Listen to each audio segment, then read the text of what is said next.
hardest thing in business is to get people just to walk in the door.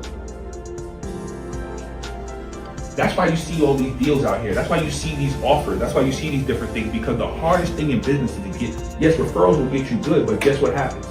Your business can't run without you on referrals. Because once you step out of the chair now and you try to bring somebody else in, they're not getting any clients. They're not getting anybody else.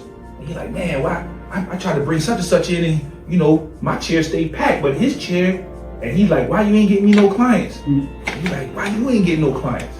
Because this business is, it seems like a business, but it's really revolved around you and your personal brand. And that can't expand. All right, welcome everybody. Thank you guys for being here.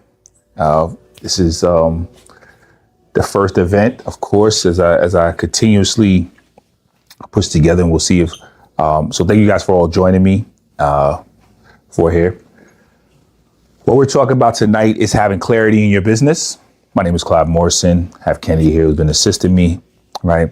And everybody here, you guys probably pretty much kind of know what I do, right, about business. But what we're going to take to is that everybody can get. I'm going to take you through all that. So I said everybody knows what I do about business, but I'm going to take you through all that. So I said I didn't want to make that assumption. That's why I said people think that people say, hey, they know what I do, but I want to make sure that I don't give that assumption. So a lot of people will say, hey, he's a business coach. He does systems. He does all these things, but none of that really matters because that's not what people want, right? People want to either generate more revenue in their business, or they want to be able to, they want to get out of the chaos of their business, right? So it's like, hey, I'm not generating enough revenue, or I have so many things are going on and there's chaos and I'm making money. But sometimes people have both, where they have chaos and they're not making enough money. It's like, I get caught up in that trap. It's like, man, I'm doing a lot of work. And the worst part is when you don't have clarity, because as entrepreneurs, we've been in tough times, and just having that day life, something's going to happen, something's going to make it, something's going to come through that keeps us going. But when there's no clarity, when you don't know what's on the other side, it's hard to continue on and to make those right moves. So what we want to talk about tonight is just having a clear system of being able to generate revenue, seeing where you're missing out on revenue, and being clear. All right. So that's why we talk about the real problem is clarity. Most business owners think they have a revenue problem. Again, they don't. They have a clarity problem. So going back to what I do is those two things. It's helping people generate more revenue from their business, or to build in the system of their business to get out of their business, and that the business can run without them. So those are the two things. Most people, even if they're generating revenue, if you're not tracking, then what happens? If you're not tracking, then you'll have a good month, a bad month, and then the emotions go up and down, high and low. You're like, man, I had a great month last month. Then you have a bad month this month, because you're only as good as your last client. And when you don't have a pipeline in place, when you don't know who to follow up with, who could be potential clients, you can look in your pipeline and say, hey, there's 20 people in here that I need to follow up with, that I need to talk to, that I need to record with, that I need to have a conversation with, and have that. So we're going to talk about those processes in there. Right. So we're going to talk about where leads are being lost at, where customers stop paying, which services are most profitable, and which process is slowing growth. OK, so now this is participation. It's just not me a monologue. So I'm going to be asking everybody about their business, what they do. And I can just start off and Ms. Andrea.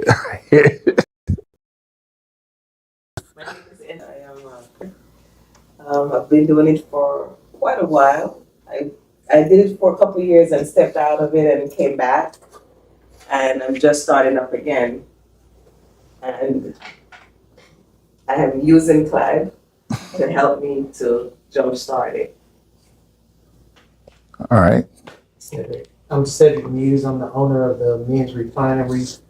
Here at the Men's Refinery, we provide a relaxed location for a man to get well dressed and well groomed, and we provide essential services for men: haircuts, shaves, manicures, pedicures, custom clothing, as well as eyewear. Cedric Muse with the Men's Refinery. All right. How's everyone doing? All right. My name is Leroy Dooley. I'm the owner of Leroy's Florist here in Congress, Georgia. where I specialize in fresh custom floral arrangements for all occasions, whether it be weddings, birthdays, anniversaries, sympathy tributes, or just because. I am the community florist that you can trust. You are doing, you are florist. Also, I'm the co-owner of Blood Diamond Mobile Laboratory, where we do all things blood work, laboratory blood draws, we do DNA testing, fingerprinting, BLS, and we currently just opened another office down in South Florida with fingerprinting in the laboratory as well. So, my name is Jamel Shelton. I'm the owner of a company called Amplify Voices. We are a space or I'm a curriculum builder, so I build curriculums for primarily men to work on their emotional intelligence through foundation speaking principles. Hello, I'm Jen Elise. I am a nail technician here at the Men's Refinery. I take care of your hands and feet. I've been doing this for 12 years and I'll take care of it. Hello, my name is Vino Sanders. I am a partner here at the Men's Refinery as well as the chief stylist here and master barber. And I also just recently reinstituted my second business of credit repair. Okay. All right. Thank you guys for that. All right. I'm gonna ask a question. Who would like me to say their business and go and remix their business? All right. All right. All right. So which one you wanted? You want the barbershop or the credit repair? Well, I'm interested as far as like the barbershop. What? All right. So tell me what the barbershop does. Well, I've been a barber for over 30 plus years. Mm-hmm. Well versed in all types of hair. I do both men hair. I not only cut hair but also style hair. Mm-hmm. And I'm well versed in men and women's hair. There's not too much that I don't know how to do in this field. I've been doing it for a long time. So. All right. You go to the barbershop, right?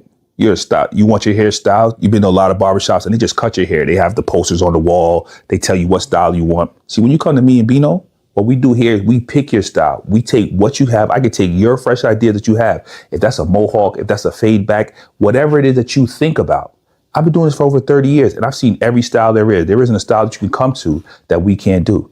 So this is why you want to come to a stylist and not just a barbershop. If you're ready to get the style that you want, the style is custom made to you, the Men's Refinery is where you want to be. Not just a regular barbershop, but a place where you can actually see your creativity, your style, and walk out here with a flair.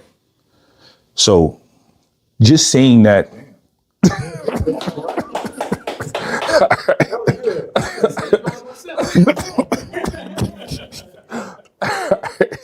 All right. That's one of my little things, right? It's because I always think about the first thing is to be clear, right? Everything in business, I think about clarity. The reason why I talk with people, we're not talking to people's aspirations. So a lot of times in marketing, you can talk to people's problems, but that concept, have anybody ever heard that concept, talk to people's problems? Yeah. Right? We've heard that concept, right? And the reason why that's talked about, because people were selling things that people had to, right?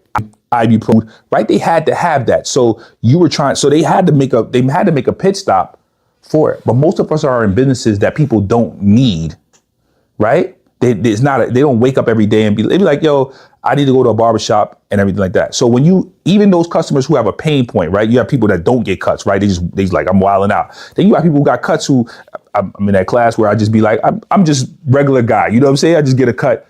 But you have to decide what market you're going after. There's only two markets to go after. Either you're going to be the cheapest, and and to be the cheapest, you have to be operationally sound. That means your operations is like supercuts, right? Get in and get out. Or you have to be the most expensive. In the middle doesn't do anything. In the middle doesn't help anything, because what happens is in the middle is that people are like, well, I don't just want that. I want to save money. So I could find somebody cheaper. They're hunting it down. And then, Or you want to do or you want the best, right? You don't want second best, right? You see what I'm saying? So that's when you're thinking, right? It's continuously, of course, this is not about the craft, but I always tell people that's why you have to be constantly mastering your craft. You have to be, and when I say master your craft, I'm not just even saying doing the thing, because that's not even really what the main thing is that, am I having an experience that when people go through this, from the time they book with us to the time that they finish, are they going through an amazing experience with us? Right. And that's one of the things we talk about with the service that people want to get to. All right. Any questions? Okay. It's pretty clear, right? All right. So when we talk about that, right? Now, that part, the clarity part, because I always want to get people clear, and I always talk about the offer, which is, hey, how do you start saying this to people to be very clear? So you want to think about that. How do I make sure that I'm talking to people's aspiration instead of their problems? That's all you want to think about, because if you're trying to get people to spend discretionary income, because that's what they're spending with you, discretionary income. They have to go to Walmart. They have to go to whatever it is. Even if they have to go get their blood, I had to go get my blood, right, from your wife, right. And when I went there, it was because I had to do something, right. It wasn't like I wanted to go do it or anything like that. It was like, oh, I need to go do this. Who can I go see about that? So that is the problems that people have. Yes, you want to be able to solve the problem, but if you're going for the aspiration, that's going to make you more money, because you don't want to, because it has to be an SEO game. And when I say that it's a marketing game, if you're going to be the person that's being found when people just want the service, I'm just saying a service that they just need, right? If they're going for nails or anything like that. But most people do business with people they know, like, and trust, that people are going to deliver to them. So your job is to be able to continuously have that aspirational experience for them, to say, hey, this is what we do aspirationally. And that takes more creativity to think about that. It's not just the business of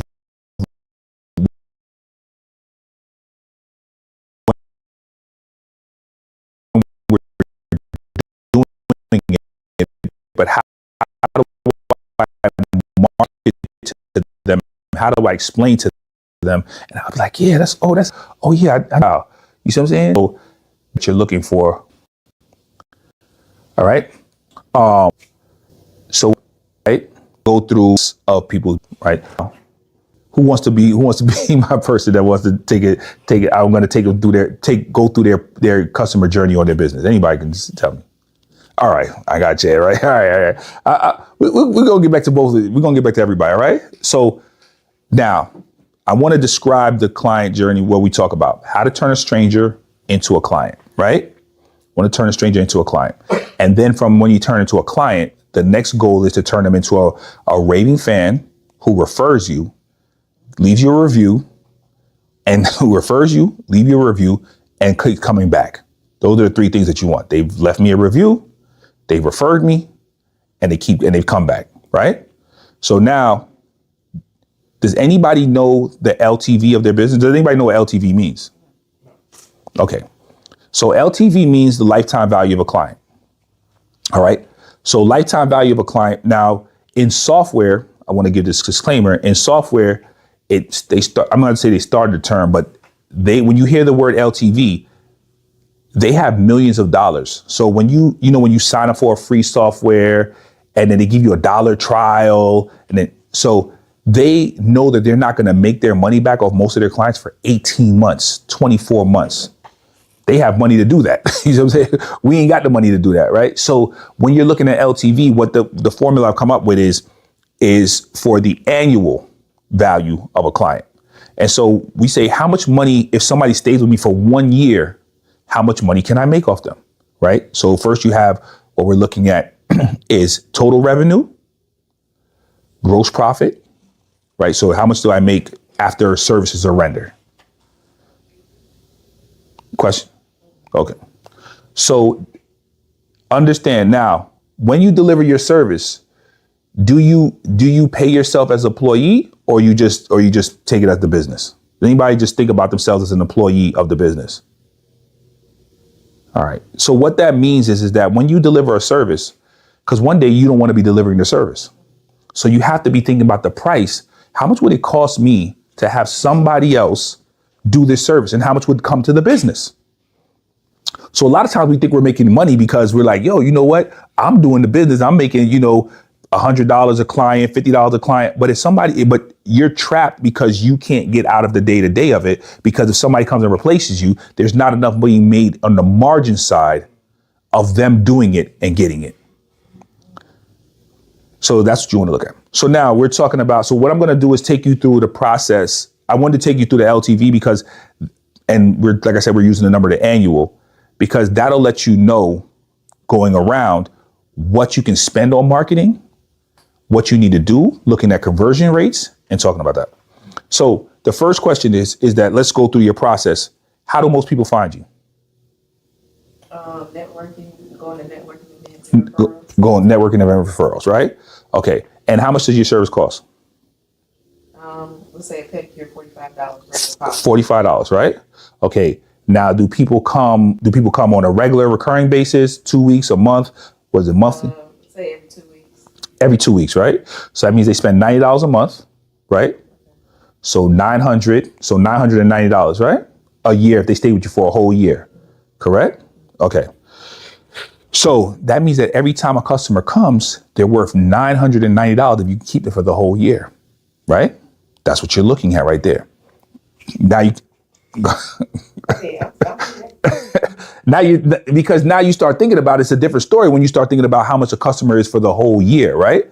Because now, would you spend $100? How much would you spend to get a customer now? If you understood that a customer can get you $990 for the year, right? But it's hard because you're thinking about, why would I spend $100 for them to spend $45? But if you thought about it, no, if I spend $100 and I can keep them to get them in the door and they stay here, now you can start making deals. Now you can start making offers because you say, hey, I have a dollar deal or anything like that to retain, because the heart is to get door.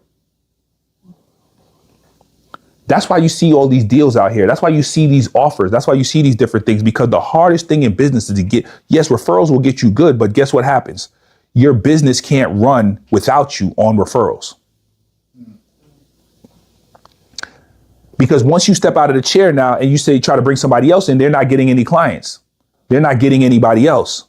And you're like, man, why? I tried to bring such and such in and, my chair stayed packed, but his chair, and he's like, why you ain't getting me no clients? And you're like, why you ain't getting no clients? Because this business it seems like a business, but it's really revolved around you and your personal brand. And that can't expand. So now you start thinking about, okay, I can spend, how much can I spend? Now they always say you want to see the gross profit, 20% of the gross profit, right? So just rounding off the number, if we said 50% gross profit, and let's round your number to 1,000, that'd be $500 would be gross profit. Because if you said, hey, if I took 50% of my profit of the gross revenue, and I said 50% of that was going to be for labor. It cost me $500 to pay somebody else, right? That comes in my pocket, or just to the employee. And then there's $500 left over profit to the business. 20% of that would be $100. So you're saying, hey, so if I can keep my marketing costs at $100 per client, then I can say, hey, it's worth it to me. I could spend $100 because I'm going to get more clients. Does that make sense?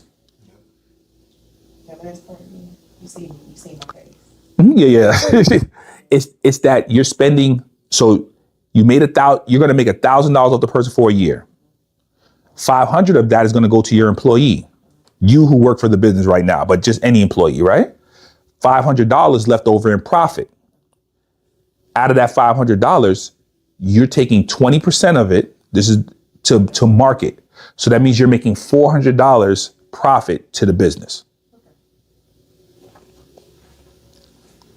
So this allows you to start doing offers, start seeing deals, start seeing what you want to actually do and be able to pull up and be able to execute with it. Welcome. All right. So that's the first part, right? So now we get people through referrals, right? And now what's the process that you have? Let's say you have a referral, somebody calls you and says, let's go through the process. Hey, Jenna, My name is Rachel, and Miss Sheila gave me a number, Mhm. and I wanted to schedule a manicure pedicure Mhm. with you on so and so date and this time. Yep. Call me back if this is good with you, and or we can schedule a time for services. Okay, that's if they'll call you and leave your voice note, leave your voicemail, right? So now, do you have a calendar link that you can send right to them to book it?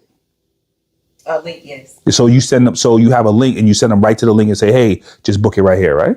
I make it more personal. I call them back. You call them back? Return their phone call, and I always use their name and I you know. Yeah, I got you. Mhm. Try to make it as personal as possible, and then I say if you want to send a picture, and just so I can see their style and what they like. And I'm so extra, I always put a little sauce on it. You know what I'm saying? And just tell them, come in. I just come in, just try to make it as personal as possible. That's basically I got you. it for the first go round. So, And then, I continue it, but that's really how I bring them in. so every process right there that you just said, right? You skipped 5 processes in there, right? Steps, because you know in your head everything you do. But we can have that experience for everybody. If you start documenting that experience, what do we do when we come in here? So the first thing is somebody calls me and they say, hey, how are you doing? And they're asking me for my services, right? So it's like, so you said, I want to call them right back, right? We're just going through we'll call them right back. You call them back. Now you say, hey, I want to know what your style is. But you just say it out of your head instead of having a questionnaire that anybody can go through and say, hey, what is this? What's your style? Okay. What type of, how long do you want your nails? What color do you like them? What do you have, right? And have a dossier on them, because later on you have a database of everybody. You have all these clients. Mm-hmm. So when they get here, I always have an index card with their name, any health conditions that they got, take off whatever, and they have, I examine their nails because I'm about healthcare. Nail care and foot care as well. And I document what they want, what they want to achieve for their nails. Yeah. And then we go from there as far as like what they want, and see if we can do it or if we can't. Okay. Depending on the health of their nails and feet.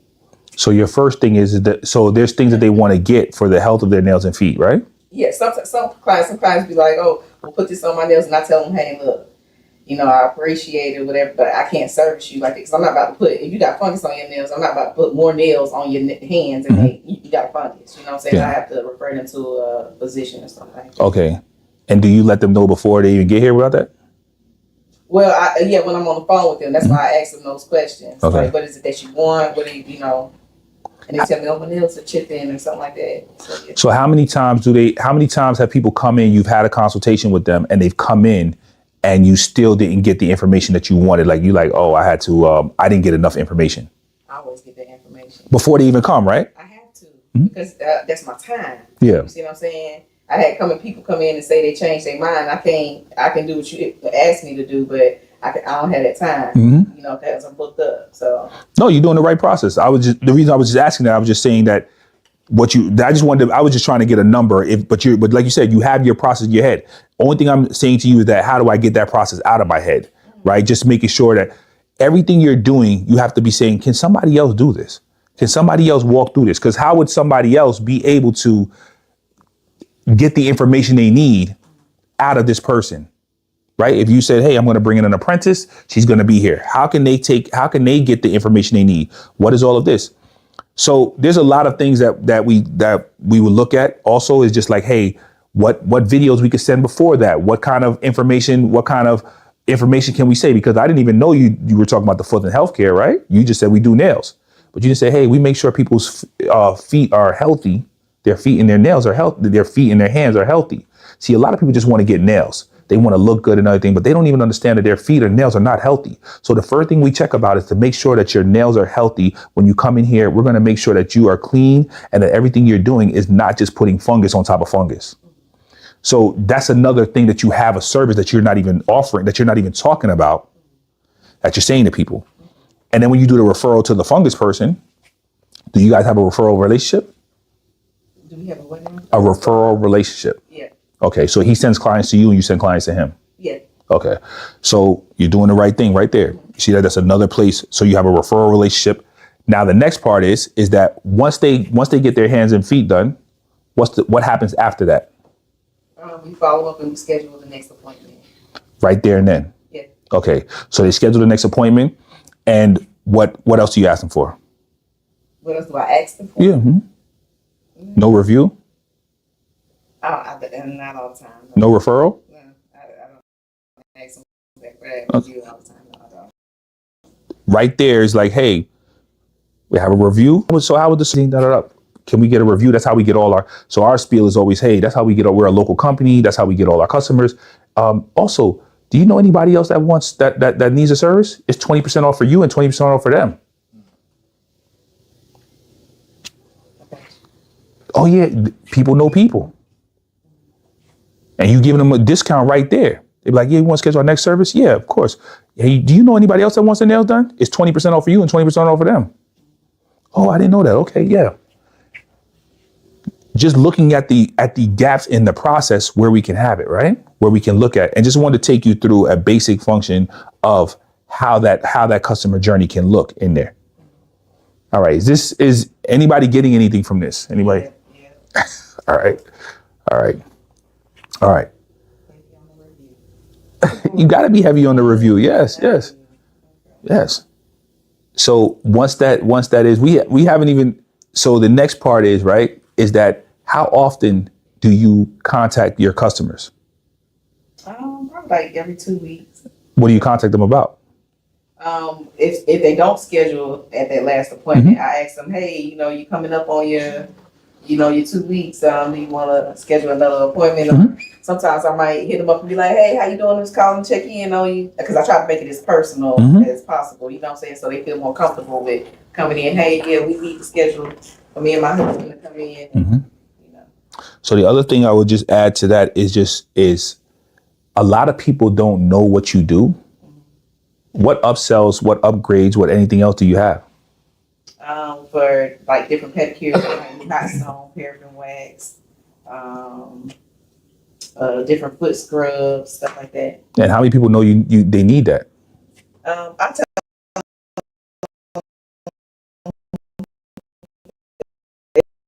if I see that they need it. If I see that they need it during a service. Okay, and you say that they need it, right? Some of those things are they need, and some that are. Yeah, I always say never to them, but you want to. But there's some things that are luxury, right? Some things that are luxury, but you're not offering these luxury through just a conversation, but even through email, through a deal. Hey, we got the Hot Stones deals that's coming up. Hey, we're doing Hot Stones this month. A lot of people don't even understand how they're. I don't know what that is. You know what I'm saying? But so a lot of people don't know what that is, and so just I'm assuming that's something that's luxury, right? Stones, right? People don't really understand what it is, what Hot Stones is. So I wanted to make this video so people can understand what Hot Stones is. I'm sending it out to all my customers because I want you guys to get 50% off so you can get this Hot Stones and see what they're like. They are so amazing. They make your feet feel like A, B, C, and D. And so when you walk out of here, you walk out like you're walking on water. You know, so whatever it is, just having that process, because so we talked about a customer, $45, and if they stay with you for a year, $990. But now we start seeing how much can we add in there? Because then you start looking at the year, and you're like, man, these people have spent $1,500. It's been $2,000. How many people have they referred to me? Because then you start tracking the referrals. You're like, man, so they 100 and 1,000. You like, so you start looking at it different. That's why you got to look at the numbers. Once you start understanding, you're like, oh, I didn't even realize how much money I'm making per client. So now when you do all these things, $100, $200 to get a client is not a lot of money. Now you'll start being able to invest in marketing. But the reason why we don't want to invest in marketing, because we don't see why. And people just tell you, post an ad, do social media, but they don't have an entire marketing system is what we talk about. How do we have an entire revenue system that generates revenue throughout the business? How long you been at $45? Well, when I got here, it was $45. Okay, I got you. So it's $45. How long has that been? 2 years, right? 2 years. Why you haven't raised prices? Because we haven't raised prices. Yeah, I'm just. I primarily because the early part she was trying to beat. Yeah. So it wasn't it was opportune for her to raise her price. I got you. But now, you know, she has a nice clientele. I'm not even saying that it's time to raise prices. I'm just asking. So all of these are strategic questions that you ask throughout your business. You see, when you look at a price, you say, hey, why haven't we raised? See, a lot of times we just don't even ask the question, right? Like, oh, every 90 days we should be reviewing pricing. So we raise prices every year, right? In our business, every year, our Ultima. Now, what happens is some people push back, right? And we just depend on the customer. We may let them go or we may keep them, just depending on who they are, right? So we had a customer that's been with us for a while and she was like, hey, I can't afford to take these prices. And we kept her. And we kept her, right? So when that happened, but you have to review prices. Are there going to be people that's going in? But that's why you want to have a revenue system, because you don't never want to be scared that people are going to leave. You want to know this pipeline is going on. And that's why we go back to going through. Any questions, anybody? Go ahead.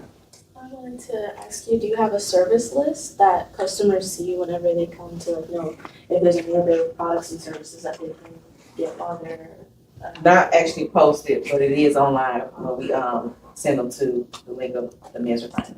so when they have an appointment, would you ever refer them to that? Be like, here's our early. Oh yeah, they get that when they get my card. Oh yeah. Let me ask you another question. As far as you saying that you all raise prices every year, what are you basing your pricing on? Does it have anything to do with the economy? We actually have a letter. Yeah. So the economy, the service that we're delivering, right? And we're saying, hey, you're a valued customer. Of course, we deliver. We have a team, so we're always talking about, hey, we're raising prices for the team. You know what they have to take to deliver it, right? For us to be able to give raises. So we have a custom letter that we give. But I tell everybody, you have to look for the reasons inside of your business, right? Why are we raising prices here? Because there has to be a justification, not just we raising prices. We're delivering more services. We're adding on more things. And this is why I say that it's not just about raising prices. It's literally about having the conversation. All of these things are conversations for you to have in your business. Nobody can just walk up to you and just have a conversation and be like, you need to raise prices. You don't know my business. I don't know your business. I don't know what's going on in there. I don't know your customer list. I don't know your wait list. I don't know what your demand is. I don't know what your reviews are. I don't know a lot of things. So nobody can tell you that. All of these things are just tactics that are possible. We're talking about the overall strategy and then tactics that are possible in this, right? So the next part is that when we're talking about that and we're looking at building a roadmap. So what is hitting the final? We're looking at number one, again, raising prices, average ticket per customer, right? And then you're looking at, of course, referrals. So a referral system, she hit on a couple things, was that one, she had a referral partnership. Having partnerships, right, to refer people to, and then looking for people who to refer to is such a miss thing. Right. All of these activities have to be proactive. Who would be a good referral partner for you? Funeral homes. How many funeral homes do you reach out to every week? Well, I'm a targeter. So right now I'm still in my stage where I haven't actually got to them. Yeah. My system setup was down in South Florida, where I have serviced maybe about 7 different funeral homes. Each one of these particular funeral homes, my LTV, the value for the year, probably was around $60,000 per funeral home. So my main niche marketing, or my main focus target marketing, is to select the funeral homes I want to deal with. Yeah. And from that, my referral comes whenever not only my work, but when people are in the family, they refer me out. So my business runs basically off of that. I know I got that money coming in every week. So here you're saying that your thing would be to set up a funeral. Yeah. I have relationships with them, but I haven't put the whole pressure on them yet. But they have their own, and they already get flowers from somewhere. Right. No, not necessarily. Okay. They do things a little differently here. Okay. Than I found out. They're more so into, they don't take the ownership of providing that package. They let the people kind of decide what they want. So how do you become a preferred vendor for them? Takes time, your relationship with them, stay visible, and just keep, I need someone really to, a decision maker to reach out to me. So recently, last week, I had a lot of work over at Scott Ward. And the young lady, she met me before she's seen me, she knows me, so she's comfortable. She said, "Leroy, how much you charge for these?" I said, "Well, I wholesale these to you, to funeral home." She's like, "Well, can you bring me some cards?" "No, you didn't hear what I said. I wholesale these to you." So she was like, "Well, how much do you wholesale this for?" I was like, "Well, your price would be $400 to $500. You can resell this for $800 to $1,000. So she said, "Well, can you get with me sometime this week? Can we set something up?" So that may be my first breakthrough. And I'm patient. I'm willing to wait for a while. I'm in no hurry because I was burned out in the business before, but I won't make that mistake this time because I'm going to kind of take myself out of the situation a lot of times. I'm going to staff it out. I'm going to train people. So it's really no hurry for me to do it because I've done it. So it's that's why I'm here to get some more. Yeah, no. Because I don't want to do all that work. Yeah. I'm not in love with my work where I'm the only one who has to do it because I can't do it forever. So I'm ready to train somebody to do it, but I know what it takes to get the business done. So.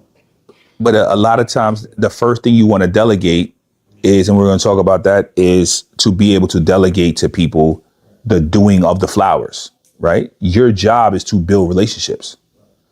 A lot of times, so talk about progression of in your business, right? A lot of times people, they get clients, right?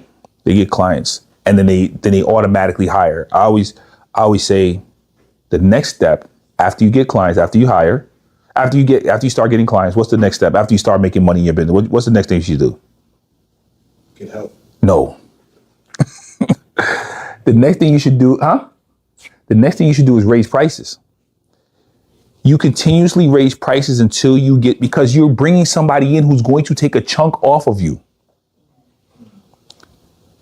This is why a lot of small businesses suffer, because what happens is they already bring somebody in and their margins are already small. They think their margins are big because they're taking the whole pie.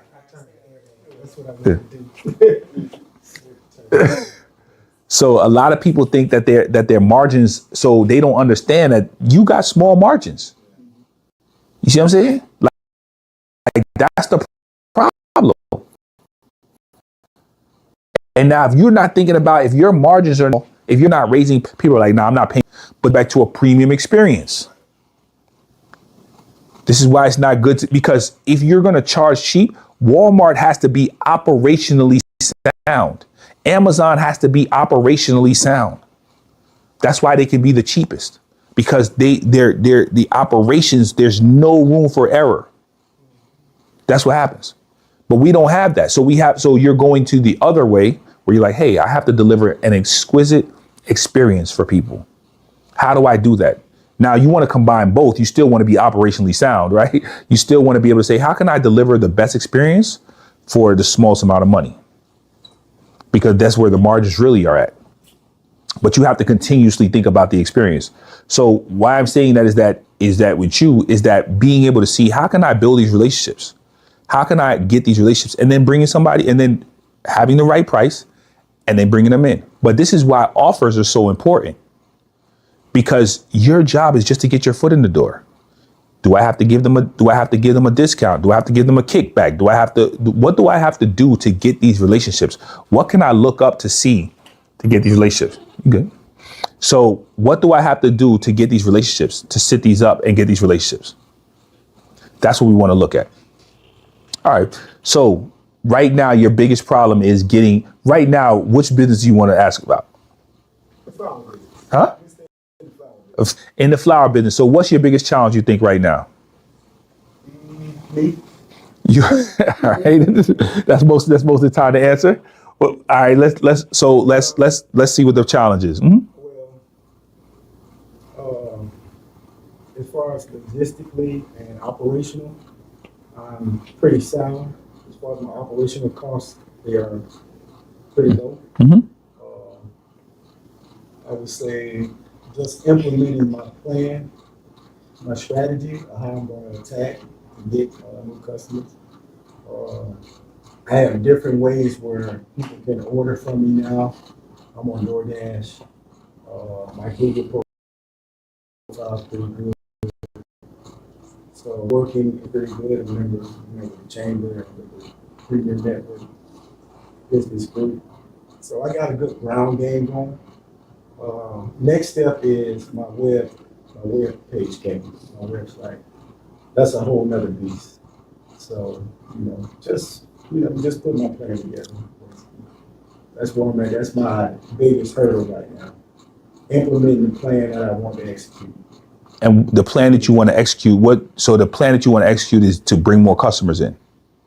Not necessarily. Okay.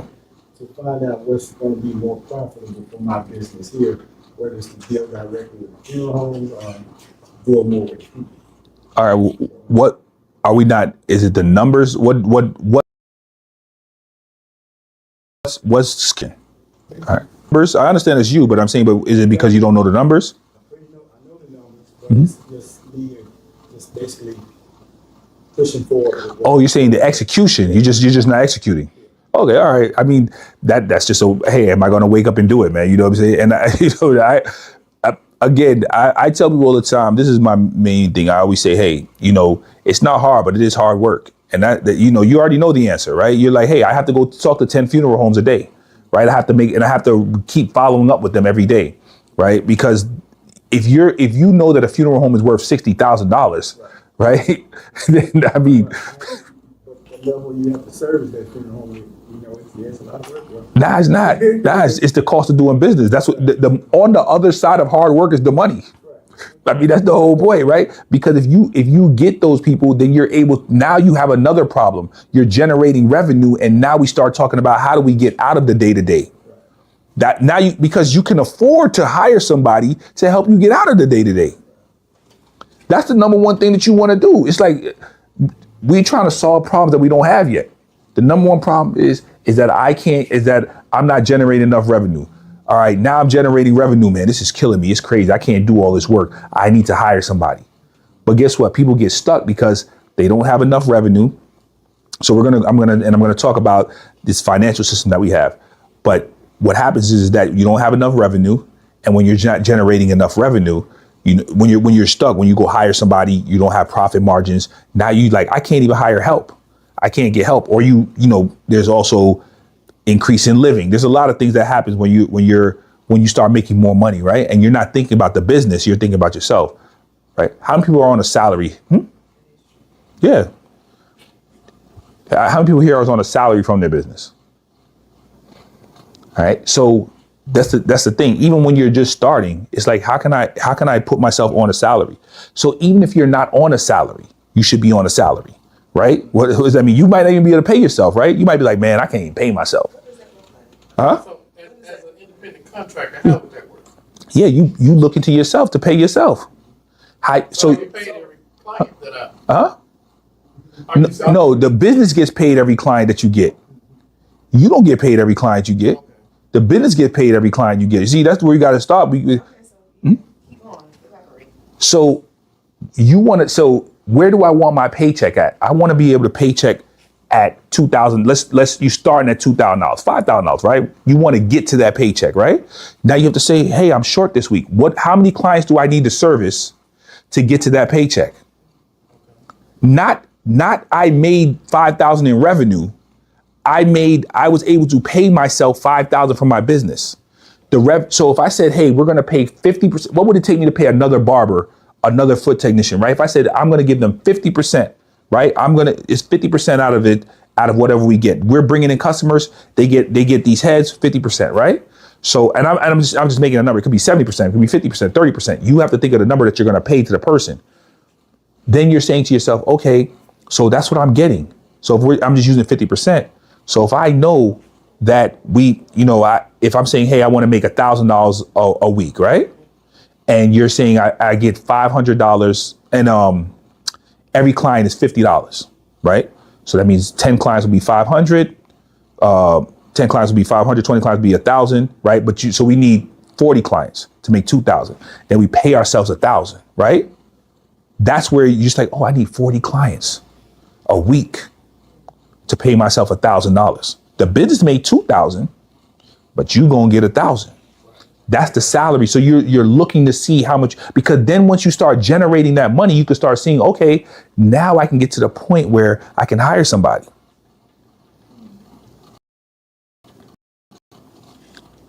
Because the business is profit right here. The business is its own entity. You are not the business. So you have to think of yourself, I'm an employee of the business. I work for the business. Anywhere I go to, I'm like, I work for the business. You know what I'm saying? That's it.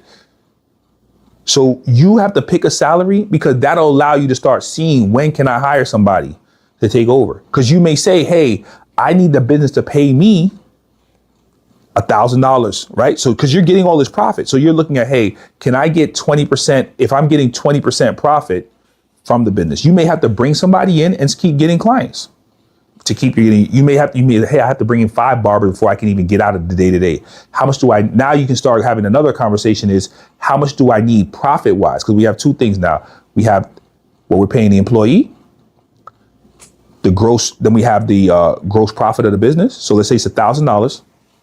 We have $500 from the employee.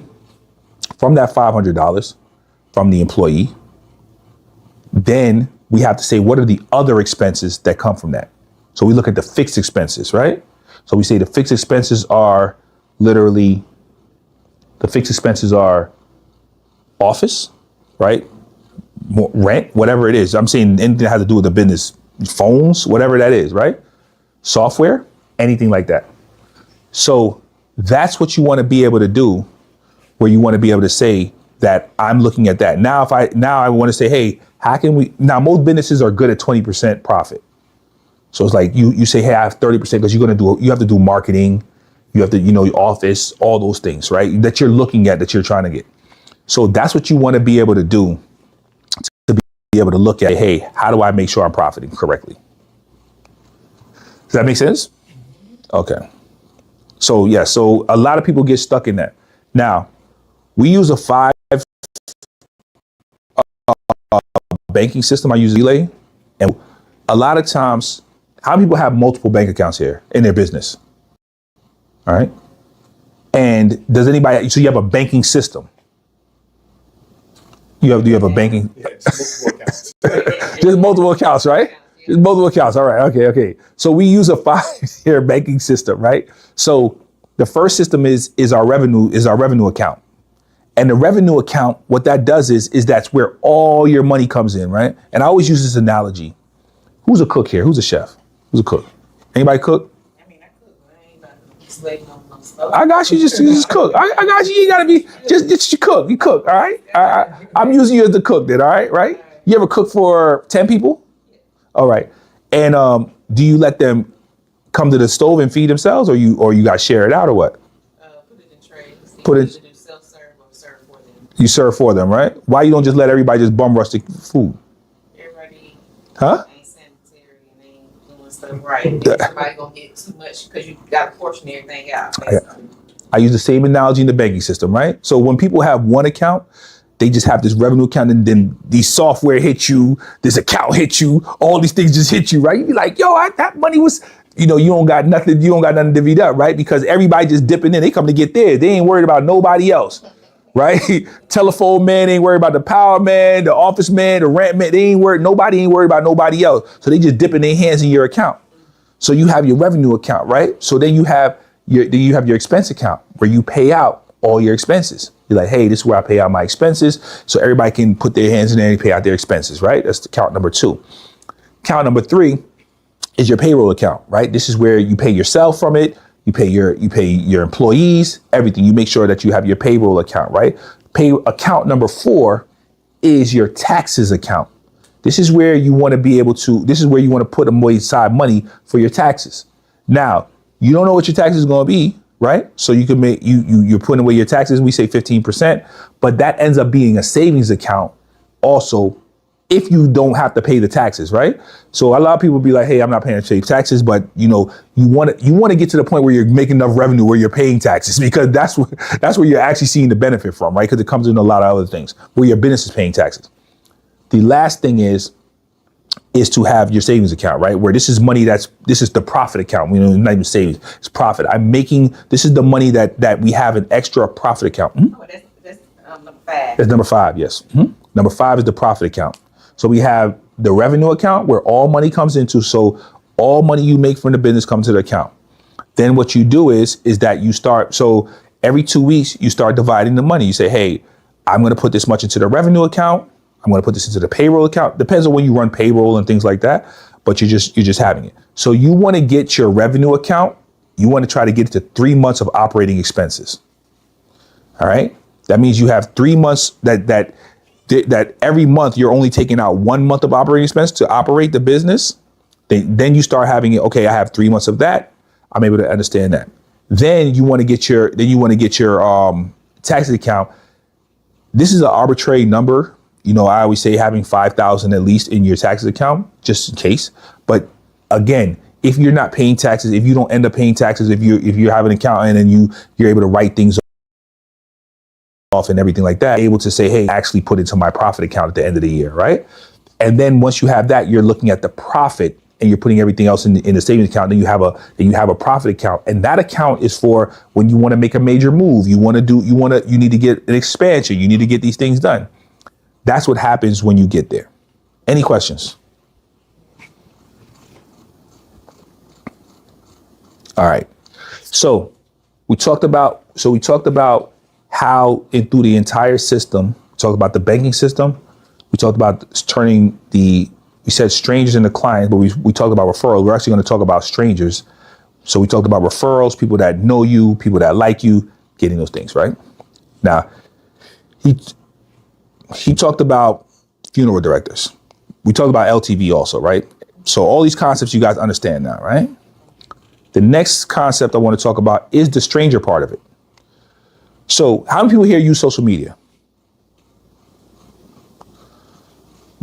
What do you think social media is for? No. What do you think social media is for? Connectivity. No. What do you think social media is for? I said marketing, because that's all I use mine for. All right, I got you. How many customers you get from social media? I think if I did a lot more than what I would do now, I would get more clients. I tell people this about social media. Social media, to begin with, right? Now, social media, huh? Oh. Well, it's to have visibility. It's to educate the current people that you know. The algorithm is so hard to get found on that so if you ever looked up how much content is uploaded every hour, you'd be like, what? There's not enough time in all of our lifetimes combined to watch all the content that was uploaded in the last 12 hours. That's how much content gets uploaded every day. People around the world are putting up content. So it's not about being found. It's to educate the people that you meet so that they can go to and say, hey, let me watch it. Oh, be like, yeah, I have, my Instagram, my YouTube tells you everything that I do right here. It's an ongoing resume. That's all it is. So when you go and connect with people, so now if you want to get there's also a deeper social media strategy. I always say, but the reason why social media, especially your local business, the reason why social media is not where I say, hey, that you spending all your time is because most of the times the people you want to meet with are in person. You know what I'm saying? They're in your community. What you want social media for is that you have the content there that when you connect with them, they can go scroll through and see exactly what you do. They can see the hot stones. They can see the fungus removal. They can see the connectivity. They can see the barbershop. They can see the golf course. They can see all these things. That's what social media is for. Because we're all using it to be like, oh, I want to be found in the algorithm. That's not how it works. We scroll through. How much things do we scroll through? When's the last time you bought something off Instagram? from a local business that you found that you didn't know? Probably, What'd you buy? I got these, like dummies. They ain't weed dummies.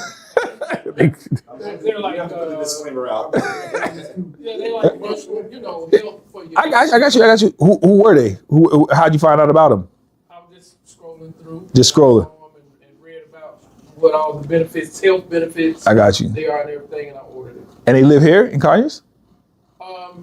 I'm not sure what a business is. I'm gonna say I'm talking about business that's local. That's why I'm asking. I understand that you go online and we go online and buy things every day. I'm talking about local businesses that you've done business with. That's local. I have. Who's that? It's a herb shop over in College Park. All right. I saw them on Instagram, and I have a lot of clients who have high blood pressure and diabetes, and I bought products from them. I just scrolling through and saw it on Instagram. And then so now you went down there or they just ordered online? There. All right. You can also order. Yeah, you ordered online, but you wanted to meet them and who's they heard? Go in person, but when I went in person, the person that is actually talking about it and educating you about it is not there. He doesn't do consultation. So it's just dealing with his customers. And the questions I wanted to ask, I can't ask. You can't even ask. Nobody's there to answer questions. When you say that they don't answer questions online, you mean? Even online. Oh, in person they don't answer no questions. In person, they do not. Oh. No one was there. I don't want to ask, where is this person? They're like, it's hard to get a consultation with him. I'm not sure he does consultation, but he says he does consultation.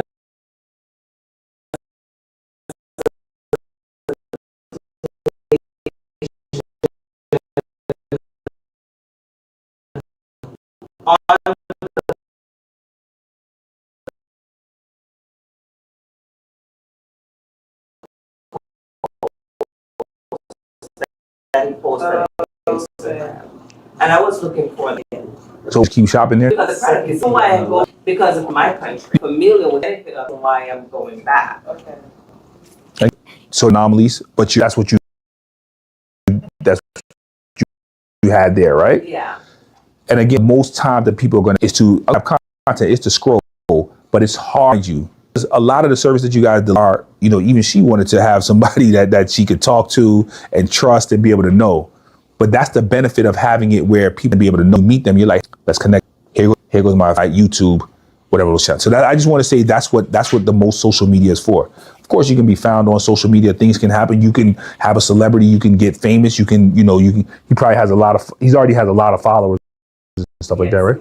So he's already famous, right? But I'm saying this is a strategy. You're not famous yet, right? So it takes a long time before you get famous. But that's what the main thing is for. So just saying that's the online strategy.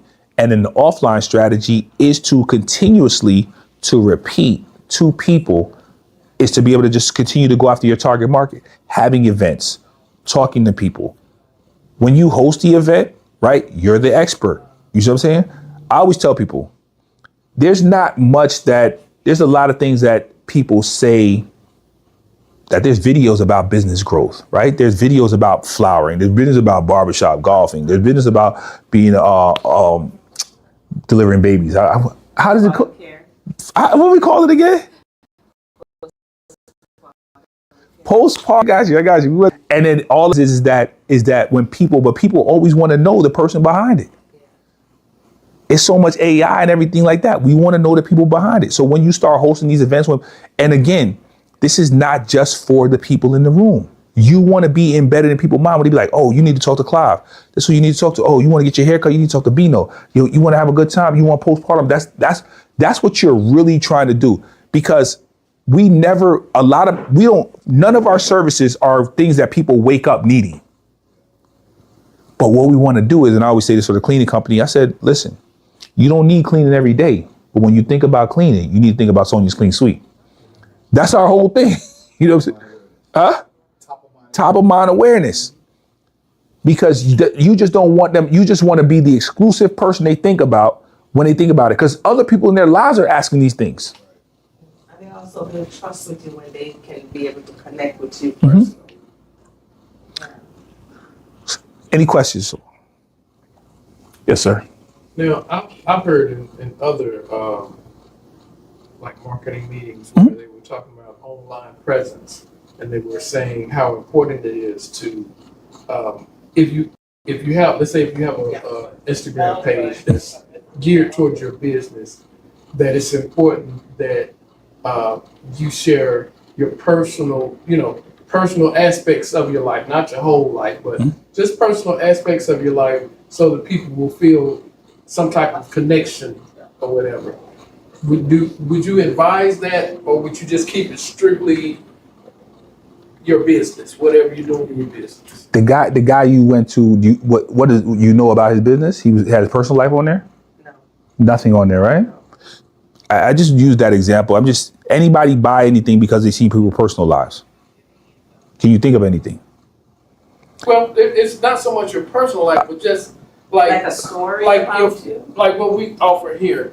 We offer golf. We offer several things. So if they see me golfing, Yep. then if they're looking for a place to get their hair cut, but then they like to golf, the fact that I'm a golfer may attract them more so than just be cutting hair. They're like, oh, this dude, they find a common denominator in the person. Like I'm sure you heard people invest in you more so than your product. So they got to have some type of connection with the actual individual.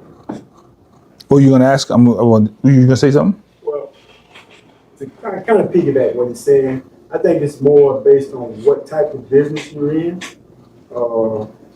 Main thing is, when people come to you, most of the time they know you, but they gotta like you too. A lot of times, and they gotta trust, like you say, like and trust. So you can add something, but you can't really overdo it. Yeah, like you ain't trying to show them everything. You can put some things to show you, your normal life. Like I like to go to University of Miami games. So I may try and connect with University of Miami fans that come to my page. They see me with the jersey, they see me at the game. So I may post that to tie that in with my business. But it basically depends on what type of business you got. I don't want to, if I'm going to get a surgery done, I don't care about that. I want to see what it's got. So, but now if I want to buy flowers or if I want to go get me some barbecue from somebody, I might want to know who be coming down there, who this guy hang out, who you feeling, that kind of stuff. I'll tell you the disadvantage though is, we've seen it with my wife and I's business. Sometimes if you build your business around you and your brand, your personal brand, sometimes when people come in to patronize you, they want to see you, right? Just like she wanted to see that guy. They want you. Yeah, they want you, right? So it's like, oh no, I want Brandy, I want Jamel to be present to make my whatever. And it causes you, for us, speaking from my point of view, for us, it's caused us to stay in the business part of the business longer because we have like a fan club. And I'm not saying that from a ragged. Yeah, I get what you're saying. Yeah, to see us. So if we can do it again, I think we'll probably build it more like the gentleman that you spoke to that just had the brand and really show more of the product itself and remove us from the. Yeah, and the reason I'm asking is because I have my page. I take, for instance, my Instagram page. It has aspects of my work, but it also has, aspects of me. And I was thinking about just creating a completely separate page that only was geared toward the business. So that's why I was asking that question. So, what you're saying, two things. First, I want to talk about is that the more the more you need to get business from online, the more personal you have to be online, because there's no way they can know you. Does that make sense? Like, so I have to reveal more of my story because I have to try to create a parasocial relationship, which is that you think you know me. You know what I'm saying? Like that's all it is. You have to think you know me. So that's the only way you're like, oh yeah, I know. Yo, how people think they know some rapper, they know some people. You're like, yo, fam, you don't know that man. You know what I'm saying? Yeah, that's my man right there. I said, yo, fam, you don't know nothing about him. Craft the story that they have on online. That's it. That's why streamers do streaming. Because people really believe they know the streamers. Yeah, it's like you watching a movie, right? You think you know the character, right? People be in the story, they be like, yeah, I know the person in the soap opera, right? That's the more you have to reveal about yourself because people don't know you. right? So you have to be more personable